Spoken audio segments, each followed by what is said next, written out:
Salut les gens, ici Fraisa, me voilà de retour pour une petite vidéo review. Alors j'annonce d'office si jamais je parle un peu du nez, hein, vous m'excuserez, j'ai chopé un rhume, voilà. J'ai pas trop la forme, mais bon, il faut que je vous fasse une review parce que le chapitre 55, je vous l'ai toujours pas fait. Et là maintenant, il y a le 56 qui est sorti. Donc j'aimerais vous faire une vidéo, je fais tomber des trucs. J'aimerais vous faire une vidéo qui regroupe les deux, sauf que le chapitre 55 a énormément de choses à dire. Mais comme vous l'avez normalement déjà lu, je vais essayer de passer au plus vite. Hein. Voilà. Alors en fait, il commence du coup, donc la chose la plus importante du chapitre est l'échange entre le Daishinkan, donc le grand prêtre, et Whis au tout début du chapitre. Et ensuite Whis à la fin du coup avec Goku, mais le Seu. Et puis au milieu Vegeta. Voilà, donc c'est un peu comme ça que se répartit le chapitre. Et donc en fait, du coup, au début... le grand prêtre, je mélange les deux, du coup le Daishinkan, voilà, donc échange avec Whis au sujet de Melsu, voilà, dont on avait appris dans le chapitre précédent qu'en fait il s'agissait d'un ange, voilà. Et donc on apprend que c'est un ange en apprentissage qui a été envoyé sur Terre, dans l'univers 7, pardon, dans le but, donc comme il dit le Daishinkan, hein, je répète mot pour mot, donc j'ai envoyé l'ange en apprentissage Melsu dans l'univers 7 dans le but d'élargir ses perspectives et d'apprendre sur le monde, voilà. Et donc il rappelle la règle fondamentale des anges qui est que nous les anges, nous devons d'être neutres. À partir du moment que Mels reste à portée de cette loi, qu'il ne la franchit pas, il n'a donc aucune restriction dans ses actions, il est libre de faire ce qu'il veut. Et il pensait également que son entrée dans la patrouille galactique avait pour but du coup d'étudier, de regarder le côté du bien, parce qu'on a le côté du mal, le côté du bien, et les anges sont censés être au milieu et être neutres et ne prendre parti pour ni l'un ni l'autre. Donc son entrée dans la patrouille galactique à la base était pour étudier et voir un peu de lui-même ce qu'est le côté du bien, voilà. Et donc Whis du coup fait la remarque que il semblerait qu'il y ait eu un petit écart, il commence à y avoir en tout cas de l'écart de la part de la déviation de la règle de la part de Melsu, et donc le Daishinkan confirme, et donc il ne peut pas le laisser plus que ça violer la règle. Qu'il est vraiment à la limite et qu'il va devoir suspendre donc son expatriation dans le bas monde. Voilà, ils appellent ça le bas monde en fait, qui est plus ou moins ce qu'on pourrait appeler le monde des mortels. Voilà. Et donc Whis lui coupe dans sa phrase et lui demande s'il est possible qu'il s'occupe lui-même du traitement de Melsu. Voilà, et donc le Daishinkan est surpris et lui demande ce qu'il entend par là, voilà. Et donc son activité, il lui explique du coup que son activité au sein de la patrouille galactique se limitait à se battre uniquement avec des armes du bas monde, et donc par conséquent qu'il n'a pas utilisé ses pouvoirs d'ange, et que ensuite actuellement il utilise ses pouvoirs d'ange, mais uniquement dans le but d'entraîner Son Goku. Voilà. Et donc le Daishinkan approuve, hein, il dit voilà, effectivement tu as raison. Et donc Whis continue en disant que pour ce qui est d'entraîner les gens du bas monde, lui aussi il le fait. Voilà. Effectivement il entraîne Goku et Vegeta. Et donc du coup le Daishinkan, petit point d'humour, hein, souligne que ouais, mais dans ton cas à toi, tu le fais dans le but d'obtenir des mets de la terre, pas vrai? Voilà. Et donc Whis rigole en disant oh, tu as lu à travers moi, voilà, enfin bref, voilà, Whis et la bouffe, c'est une grande histoire d'amour. Bref, le Daishinkan du coup finit par accepter, voilà. Il lui dit j'ai compris, il est dangereusement à la limite, mais effectivement il n'enfreint pas vraiment les règles. Et donc qu'il en soit ainsi, donc je te confie la gestion de Melsu, voilà. Et donc il rajoute un veille à le surveiller fermement, et puis il insiste en disant que même s'il s'agit d'un enfant à problème, il n'a pas envie de perdre un ange, voilà. Parce que du coup tout ange qui enfreint les règles se voit détruit. Voilà la fameuse règle qui est parmi les anges. Voilà, donc c'était la partie importante du début du chapitre 55. Et donc je vais essayer d'aller assez vite. Après on passe à la deuxième partie qui se passe sur la planète Yardrat, où Vegeta s'entraîne du coup pour maîtriser son spirit. Et donc on apprend qu'en fait Illico n'arrive absolument pas à joindre le quartier général de la patrouille galactique, parce que la planète Yardrat est une planète qui se trouve extérieure à la juridiction de la patrouille galactique. Du coup il capte pas, il n'arrive pas à communiquer avec eux, et donc par conséquent cela a pour conséquence, voilà, donc par conséquent, que Vegeta et lui ne sont absolument pas au courant de ce qui se passe actuellement et ce qui s'est passé sur la Terre, et donc de la limite de temps de Molo, voilà, de la limite de temps de 2 mois et demi, je crois, si je me rappelle bien. Ou 3 mois, ouais, je renifle, là, vous voyez, je parle un peu du nez, bref, mon rhume, bref, et donc ils sont au courant d'absolument rien du tout, voilà, et donc il est en plein entraînement avec Pibala, et il vient enfin de finir, du coup, la phase de maîtrise de son spirit, voilà, la fameuse maîtrise du spirit, comme ils appellent ça, et donc Pibala, du coup, précise que, enfin, c'est ce qu'il dit à Vegeta, que, en fait, son spirit dépasse largement celui qu'avait Goku actuellement, et que, enfin, qu'il avait Goku à l'époque, et du coup celui de Vegeta le dépasse largement, et que il est parvenu à ce niveau, du coup à le maîtriser dans un temps record, voilà, donc Vegeta a battu le record de Goku, hein. Il est meilleur entre guillemets que Goku, du coup, pour ce qui est de cela, voilà, et donc il est donc maintenant apte à apprendre des techniques, voilà, et donc Pibala le régénère, du coup, avec une de ses techniques, et Vegeta espère peut-être, du coup, enfin demande en tout cas si lui aussi il pourra maîtriser cette technique de régénération, et donc on apprend que c'est une technique compliquée, qu'il n'est pas du tout de son niveau, hein, et que pour l'instant il n'y a que Pibala d'ailleurs qui est capable de le faire parmi tous les Yardrats, et que lui pour le moment il doit s'en contenir du coup aux techniques de base, et la technique de base c'est le déplacement instantané, donc on apprend que le déplacement instantané n'est qu'une technique de base des Yardrats, voilà, donc basique. Bref, et donc à ce moment-là, une explosion a lieu au loin. En fait, il s'agit des hommes de Molo, hein, qui débarquent et qui s'en prennent à un village, voilà. Et donc Pibala met en garde Vegeta avant qu'il ne s'en aille pour aller voir ce qui se passe au village, que à l'utilisation de sa force, voilà. Donc Vegeta comprend pas au début trop pourquoi, et il s'en va du coup rejoindre le village qui s'est fait attaquer. Et donc parmi les hommes de Molo, on a du coup un fameux prisonnier qui s'appelle Yuzun, qui vient en fait du fruit yuzu, voilà, le yuzu, hein.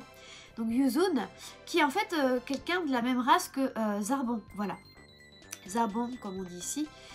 Voilà, il est de la même race que Zarbon, et donc à ce moment-là, donc quand Vegeta débarque, il s'apprête du coup à contacter Molo pour lui avertir de la présence de Vegeta.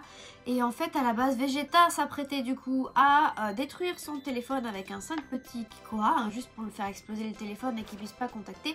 Et en fait, au lieu de balancer un simple petit Kikoa, il en a balancé un énorme qui a détruit tout le village alentour en même temps. Voilà, et donc Pibala arrive et lui dit bah voilà, je t'avais prévenu, il fallait que tu fasses attention. En fait, la force actuellement que tu viens de déployer, c'est ta véritable force, et qu'avant ton entraînement, ton spirit avait une mauvaise balance, et par conséquent, tu n'étais pas capable de l'utiliser pleinement. Voilà. Bref, c'est un peu le principe de l'éveil de la force qui sommeille en soi. Bref, donc il réalise Vegeta qu'il est beaucoup plus fort que ce qu'il était avant. Et donc il bat sans problème, limite en claquant des doigts, tous les sbires du coup de Molo. Il reste Yuzum du coup qui est vachement en colère, et du coup il se transforme comme le faisait Zarbon, hein, en un espèce de monstre qui ressemble un peu à un crocodile. Voilà. Ah, je renifle encore, excusez-moi. Bref, voilà. Et donc tout le monde est étonné par cette transformation, et pas Vegeta, petit point d'humour, hein, soi-disant. Donc Vegeta, lui, il a l'habitude, de toute façon, il envoie tous les jours des transfos, voilà. Voilà, pour lui c'est habituel, c'est son quotidien. Bref, du coup, Zarbon, enfin non pas Zarbon du coup, Yuzum est du coup énervé, voilà. Il invite Vegeta à l'attaquer en premier parce que d'abord il est sûr de lui après s'être transformé. Au final, Vegeta le coupe dans sa phrase et lui fout un coup de pied dans la gueule. Il est vénère et il lui balance un peu du coup par force et télépathie et tout ça. Il lui balance des gros pour montrer sa force, hein, voilà, du coup tout ce qui est gros débris alentour du village qui a été détruit, voilà, il lui balance dans la gueule, paf paf paf paf. Bref, voilà, bien évidemment Vegeta esquive sans problème, il lui renvoie même ses trucs dans la gueule, et il y en a un en fait qu'il renvoie à Yuzun, qui Yuzun du coup donne un coup pour le faire partir en l'air du coup, et le débris s'envole en fait dans le ciel, et on le voit pas retomber. Voilà, et Yuzum du coup se fait finalement battre à plate couture et s'apprête à s'enfuir, et pour pouvoir du coup s'échapper, il déstabilise Vegeta en lui apprenant du coup la situation, hein, que la prochaine cible de Molo c'est la Terre. Et donc Vegeta est un peu choqué par du coup, enfin choqué, il est voilà, et sur le coup voilà, quoi, la prochaine c'est la Terre, enfin bref, et du coup il en profite pour s'échapper en sautant sur le toit du vaisseau qui l'attendait derrière. Et alors que Vegeta s'apprêtait à lancer un Kikoha pour l'empêcher de s'enfuir, du coup pour détruire son vaisseau, en fait le débris que Yuzun avait envoyé dans le ciel qui n'était toujours pas retombé, lui tombe sur la gueule, le tue sur le coup et explose en même temps et tue du coup les autres qui sont dans le vaisseau. Voilà, le vaisseau explose et tout le monde est mort. Bref. Le karma, hein, voilà, le karma qui lui retombe sur la gueule. Bref, du coup, Illico demande à Vegeta s'ils doivent revenir sur Terre au plus vite, hein, parce que du coup, voilà, la Terre est la prochaine cible de Molo. Et donc Vegeta dit du coup que non, la Terre semble être intacte pour le moment. Et du coup, effectivement, il le comprend grâce à sa maîtrise du spirit. Du coup, puis voilà, le dit, hein, voilà, c'est grâce au résultat de ta maîtrise du spirit qu'il arrive à ressentir du coup que pour l'instant, les autres... il arrive à ressentir les autres esprits extrêmement loin, éloignés, et donc il sait que pour l'instant tout va bien, voilà. Et donc Vegeta demande à Piccolo du coup d'oublier l'apprentissage du déplacement instantané et de lui apprendre directement des techniques, enfin une technique en tout cas au moins, utile pour contre Molo, voilà. Car le temps presse et du coup Piccolo accepte, voilà.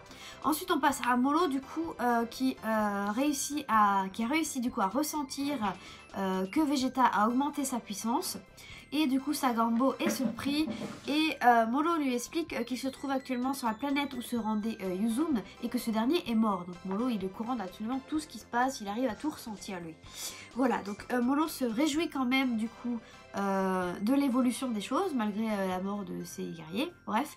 Et alors que Sagambo lui n'est pas serein. Donc il propose du coup de se dépêcher d'emmagasiner un max de stock jusqu'à la limite possible d'énergie avant d'aller sur Terre. Et donc du coup Molo fait un petit point d'humour, hein, enfin un humour un petit peu sous tension en disant oui on part du principe que j'ai une limite.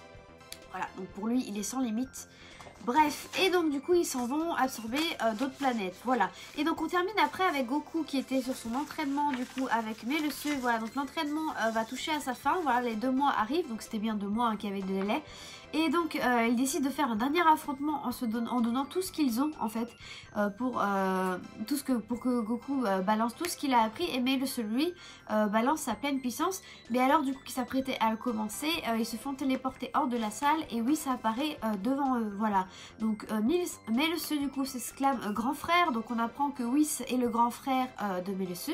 On apprend pas mal de choses, franchement c'est un chapitre super intéressant. C'est pour ça que même s'il est passé, je m'éternise un peu là-dessus parce qu'au final le chapitre d'après, du coup le 56 qui vient de sortir, est super intéressant aussi, mais en final il se passe pas grand chose, c'est plus de la fight, donc ça passera un peu plus vite, hein. Donc je m'éternise un peu sur le 55, excusez-moi, mais voilà. Donc du coup s'exclame grand frère en voyant Whis, ce qui surprend du coup Goku, qui lui du coup n'est pas au courant encore que Melsu est un ange, hein. Et donc Melsu s'exclame du coup qui ah mince j'ai été repéré, et du coup Whis lui dit que oui entre anges il n'y a absolument pas de secret, voilà, tout se sait. Donc Goku apprend donc que Melsu est un ange et donc Whis du coup gronde Melsu, voilà, un entraînement doit rester un entraînement, se frapper chacun de toutes ses forces ce n'est plus un entraînement, c'est un combat, voilà, c'est ce qu'il lui reproche. Mais ce qu'il y a de plus grave dans tout ça, c'est qu'il s'apprêtait à aller sur Terre et à se battre du coup à leur côté contre Molo, voilà. Et donc c'est Goku qui fait la remarque intelligente que ah oui effectivement c'est vrai que les anges n'ont pas le droit de se battre autrement que pour entraîner les gens. Voilà, donc c'est Goku qui fait la remarque, hein. Preuve qu'il n'est pas bête, voilà, parce que beaucoup de gens disent que Goku est devenu vraiment bébête dans DBS, voilà, que c'est vraiment un abruti, pas du tout, hein, il a toujours son intelligence, faut pas croire, il fait des remarques intelligentes aussi de temps en temps. Voilà, donc du coup il demande au passage qu'est-ce qui arrive du coup aux anges s'ils venaient à se battre donc à enfreindre la règle. Et donc Whis lui apprend qu'un ange qui enfreint le règlement se fait supprimer, il disparaît, il ne reste plus rien, voilà, il se fait annihiler. Et donc Goku est surpris, il pensait que les anges ne mourraient pas, et donc Whis explique que c'est le seul cas où ils disparaissent et ils meurent en fait, c'est le seul cas où ils sont annihilés, et que c'était cela, il n'y a aucun autre moyen du coup pour un ange de mourir effectivement, c'est la seule règle, voilà. Et donc il ne peut plus laisser Melsu plus que cela dans le bas monde, et qu'il met donc un fin, il met fin du coup, il met terme, oh, je vais arriver. Il met fin du coup, il met un terme, voilà, mettre un terme à son expérimentation du coup dans le bas monde. Je vais y arriver, hein, mon rhume qui qui joue des tours. Et donc, et que ça sera lui du coup qui prendra en charge du coup Melsu du coup à partir de maintenant. Et il rajoute à Melsu qu'il peut s'estimer heureux de ne pas être emmené devant le Daishikan, voilà. Et du coup il lui change ses vêtements, du coup donc Mel se transforme en ange entre guillemets, hein.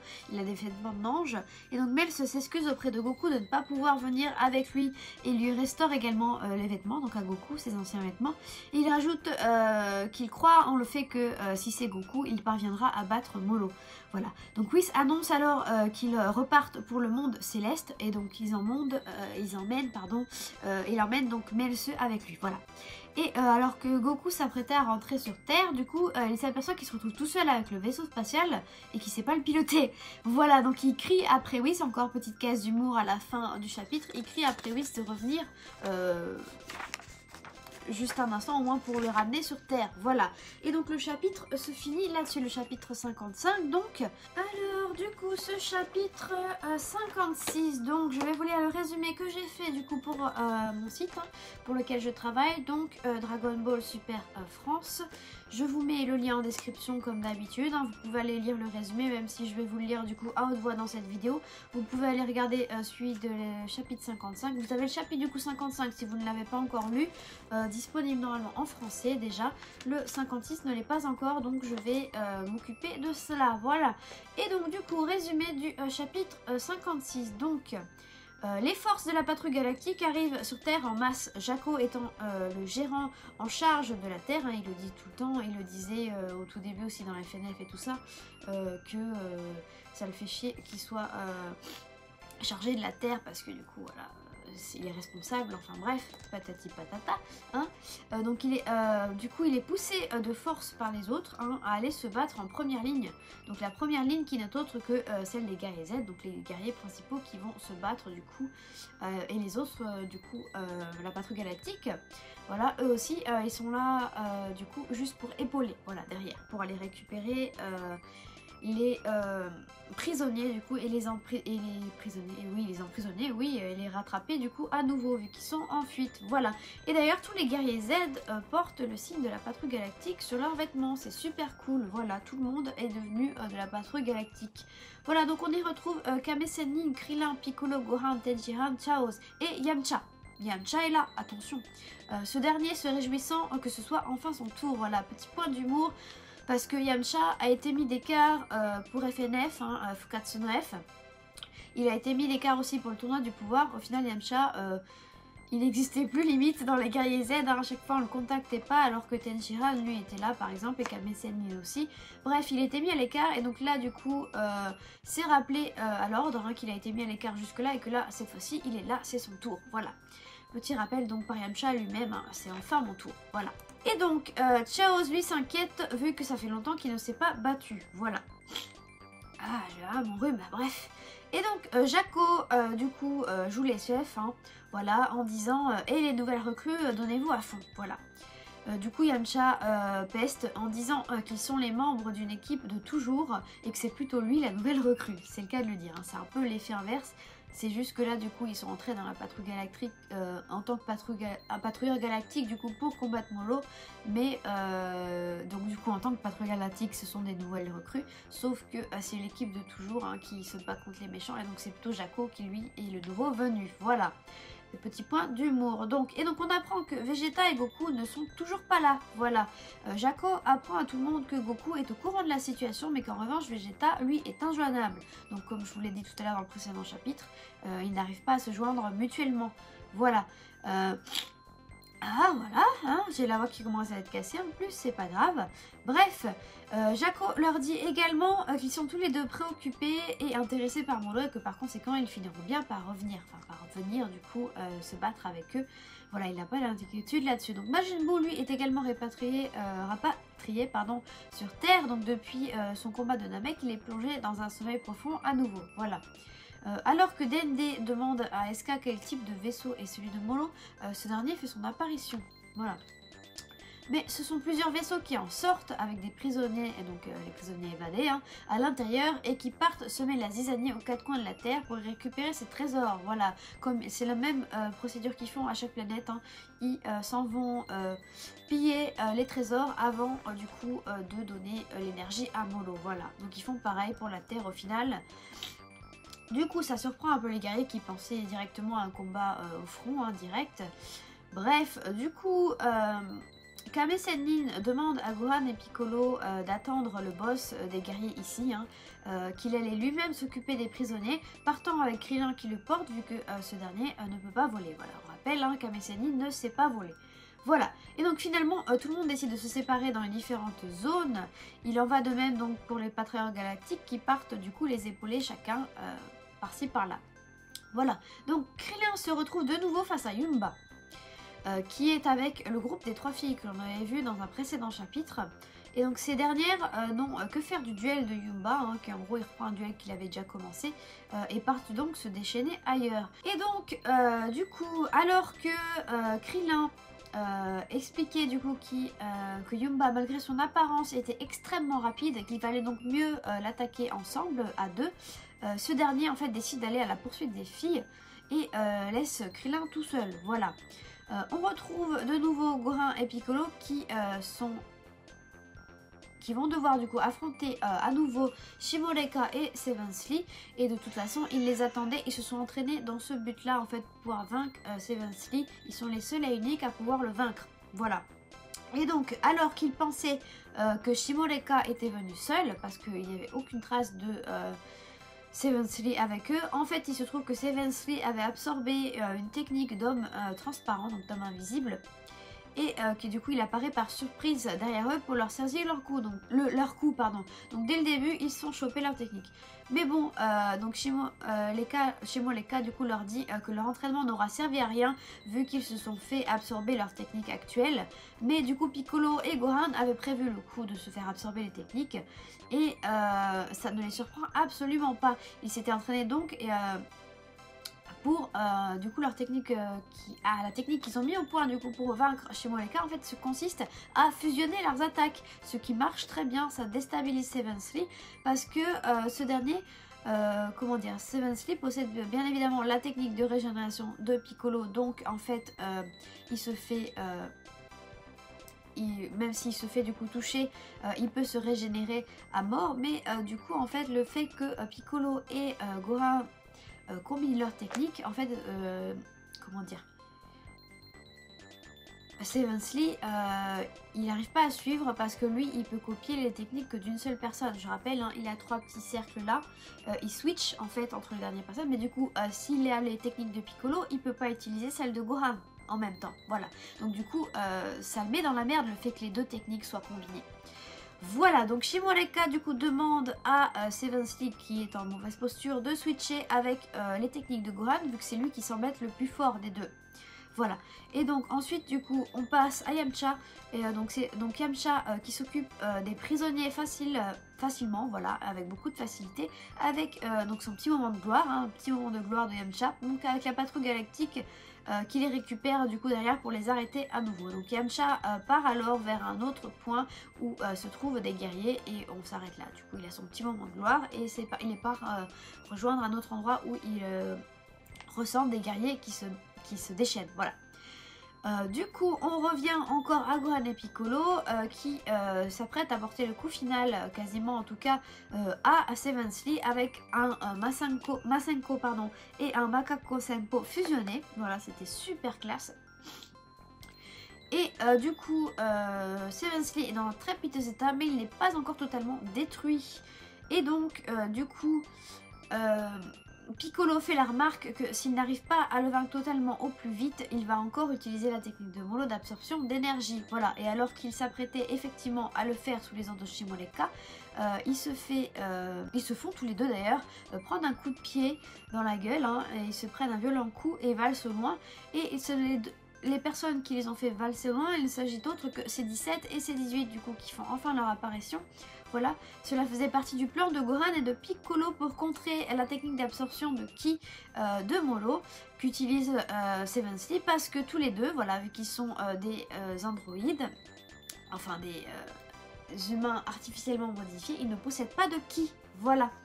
Ils ne possèdent pas de ki. Par conséquent, la technique de Molo ne marche pas. Voilà. Donc c'était le petit plan mis en place. Voilà.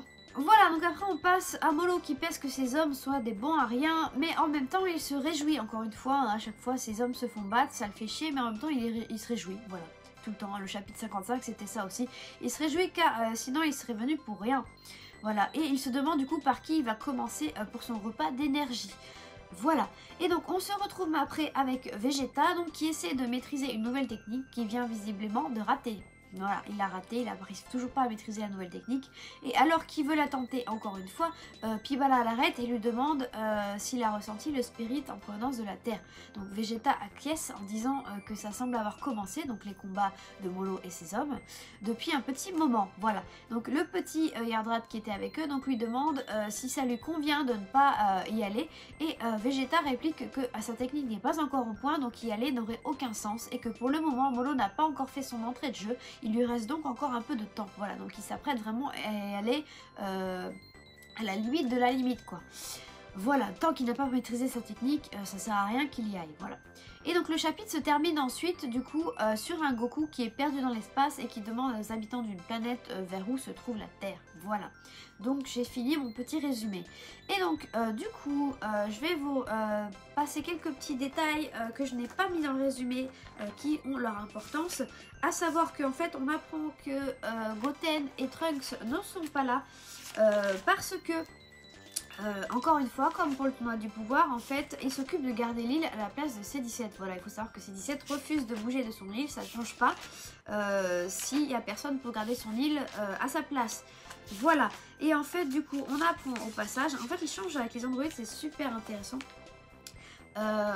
Et il y a un petit point d'humour d'ailleurs là-dessus, hein, voilà. Donc, quand ils arrivent et qu'ils donnent un coup, ils donnent chacun un coup de pied, hein, chacun à un des guerriers. Du coup, C17 s'exclame, Seven machin là, c'est lequel au fait? C'est celui que moi j'ai frappé. Et du coup, C18 réplique, oui, je pense que c'est bien celui-là parce que, alors attendez, Mukyo Audio. Voilà, donc elle dit oui, c'est apparemment d'après la description, c'est celui qui est Mukyo Audio, donc sans expression, inexpressif de visage. Donc celui qui a frappé C17, c'était bien Seven Slee. Et du coup, qu'est-ce qui se passe? Ils sont déjà faibles. En fait, au final, vous n'avez pas besoin de nous, Piccolo et Gohan. Et du coup, Piccolo réplique non, non, c'est à partir de maintenant en fait qu'on a besoin de vous. Parce que vous êtes Taijin Zoningen, donc des humains artificiellement modifiés, et donc que vous ne possédez pas de ki. Voilà, et donc la technique qui s'apprête à utiliser du coup a tout son sens là-dessus, voilà. Et donc Jaco, oui, effectivement, reconnaît du coup l'intelligence de ce plan, voilà. Et donc Gohan dit du coup Goten et Trunks ça a été, il n'y a pas de souci. Et du coup C18 réplique que oui, il n'y a pas de souci, ils se réjouissent du coup de garder l'île aux monstres de C17, hein, voilà, ils sont super contents de le faire, ça leur plaît, et donc il n'y a absolument aucun souci, voilà, donc Gohan est rassuré. Et donc du coup C17 se dit bon bah dépêchons-en d'en finir, hein, lui c'est pas du tout son passe-temps de se battre, hein, il n'aime pas se battre visiblement, c'est pas son délire, mais que ça l'embêterait lui aussi du coup si la Terre venait à ne plus être là, voilà, mais donc il n'a pas que ça à faire et donc il veut vite en finir, voilà. Et du coup C18 réplique que oui, et puis en plus cette fois-ci du coup la Capsule Corporation leur passe une prime de combat, va leur donner une prime de combat de 1 million de zénith, voilà, en échange d'accepter de se battre du coup. Et donc du coup qu'elle a hâte, qu'elle veut se dépêcher du coup d'empocher le pognon, voilà. Et donc C17 lui fait la remarque comme quoi, mais non C18 dit pas ça, après on va croire que on bouge que pour l'argent en fait. En gros on bouge nos fesses que s'il y a de l'argent derrière. Et du coup C18 elle par contre elle confirme, mais moi de toute façon je ne me bats pas s'il n'y a pas d'argent, voilà. Donc C18 dans toute sa splendeur, hein, elle ne se bat pas, elle ne bouge pas son cul s'il n'y a pas de l'argent à la clé, voilà.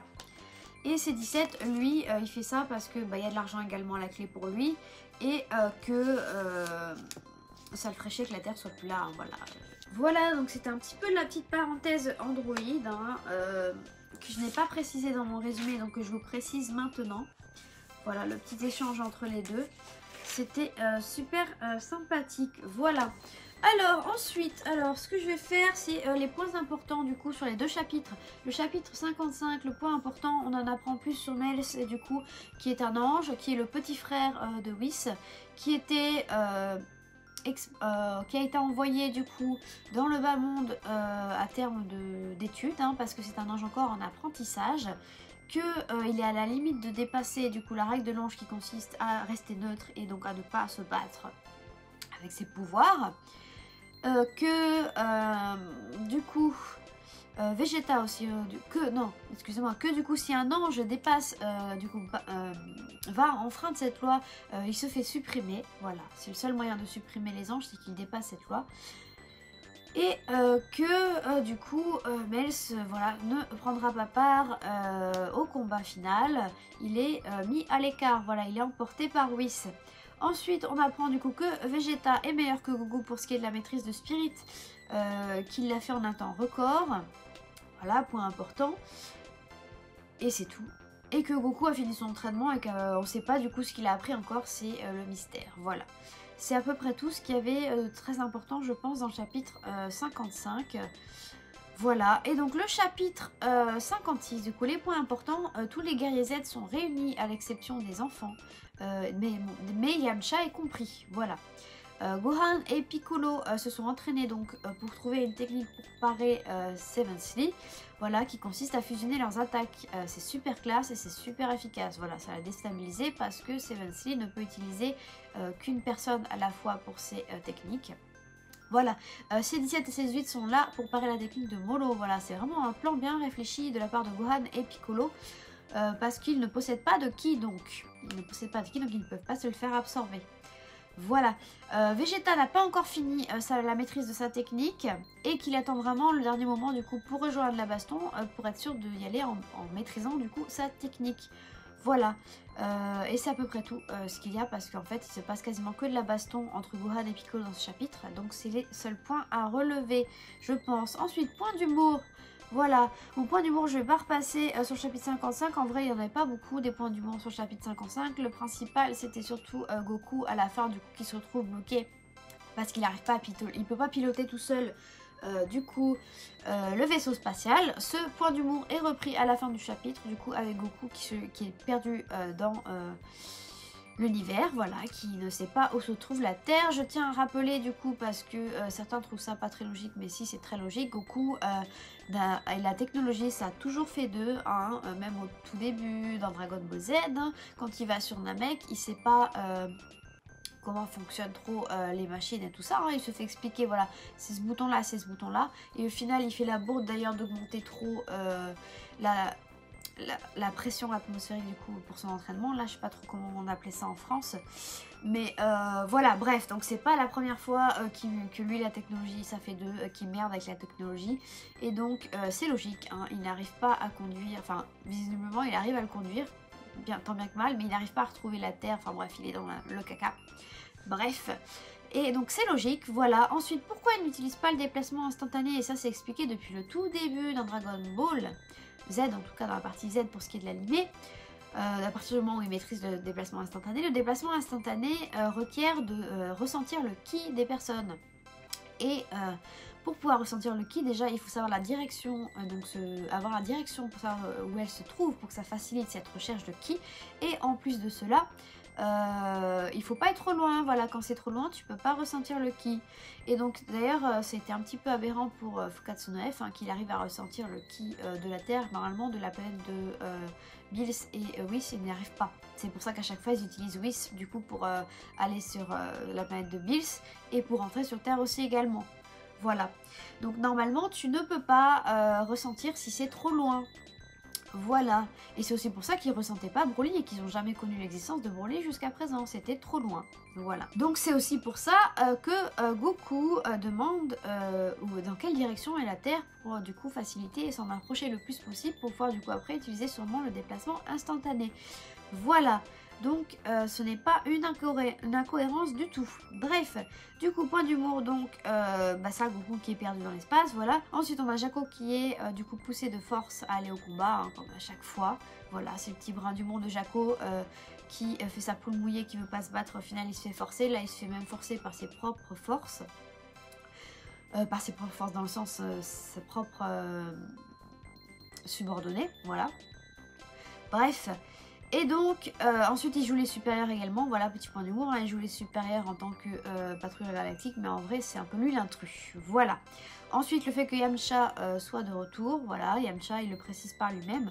Et ensuite on a Kame Sennin du coup qui balance, alors ça aussi je ne l'ai pas précisé en détail dans le résumé, mais il balance l'excuse à Krillin qu'en fait il ne doit pas toujours se reposer sur son maître, donc sur lui, et qu'il faut un peu qu'il apprenne à se débrouiller tout seul.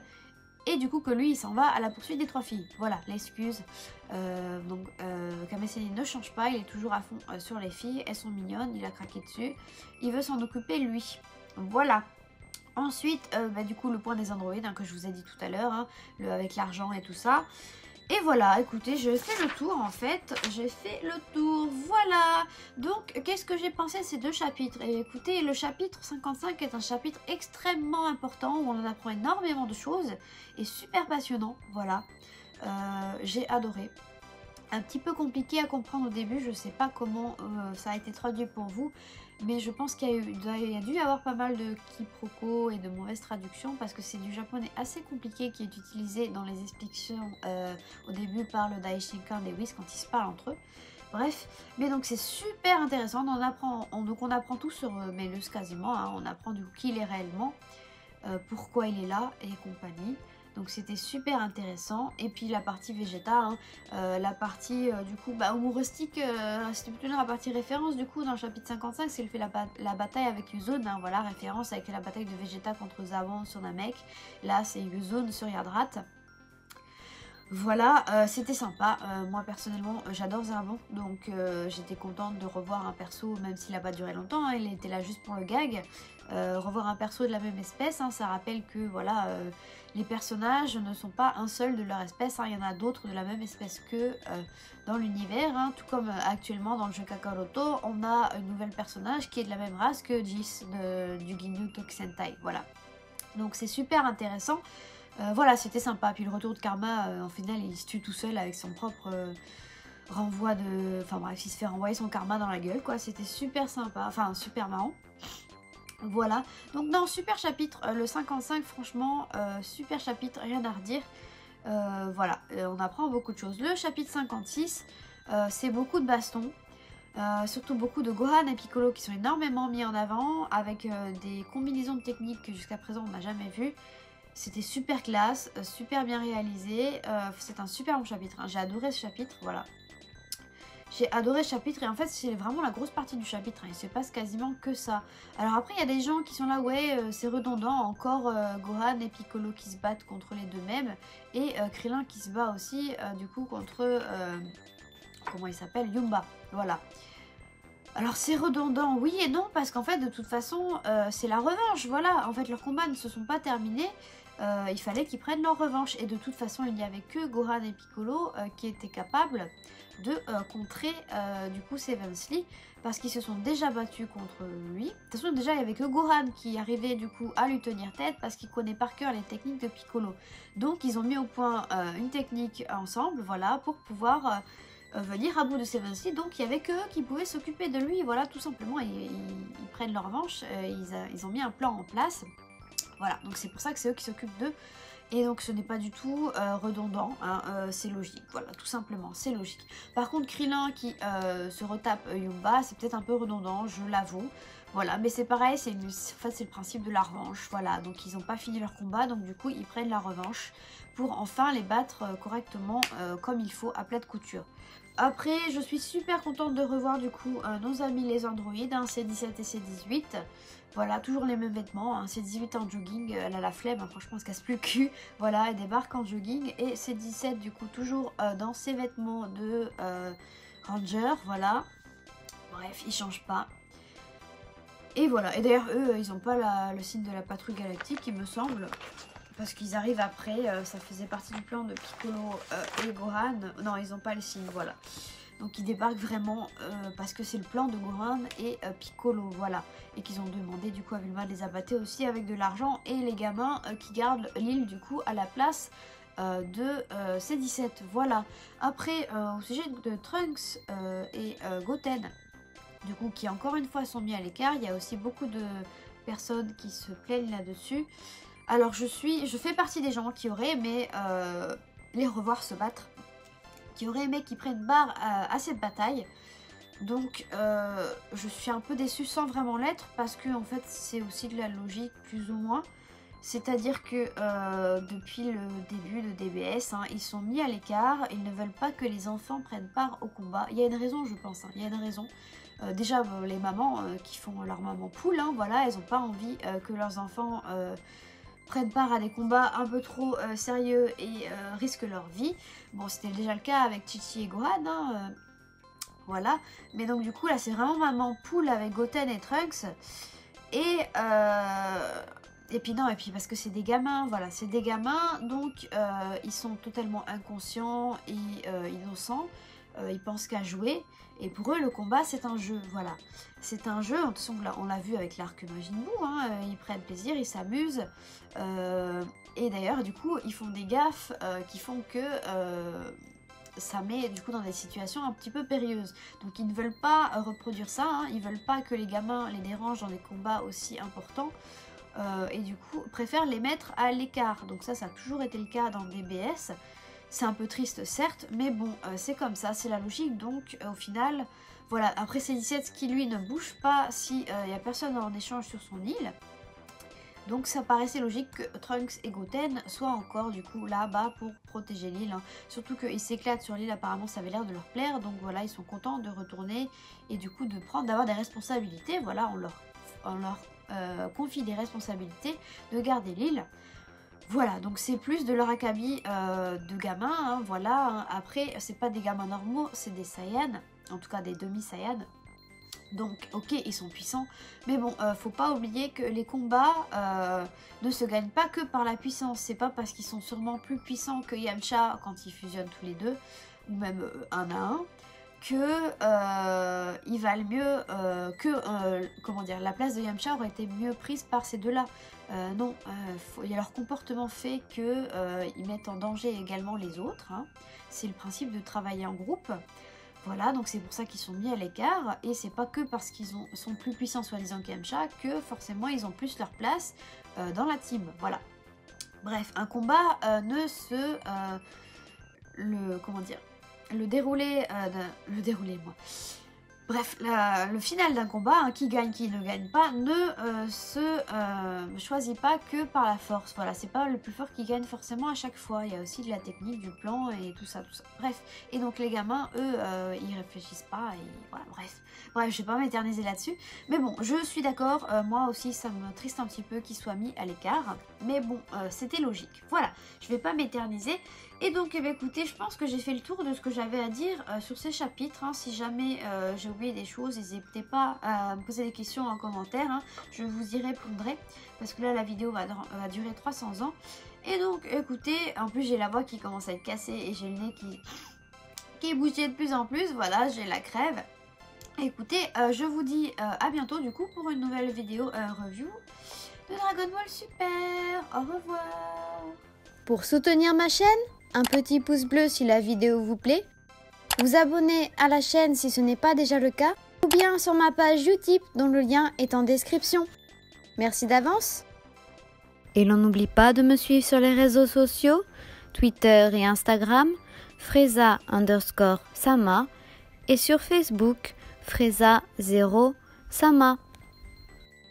Vous pouvez également me retrouver en tant que traductrice sur le site d'information Dragon Ball Super France. À bientôt!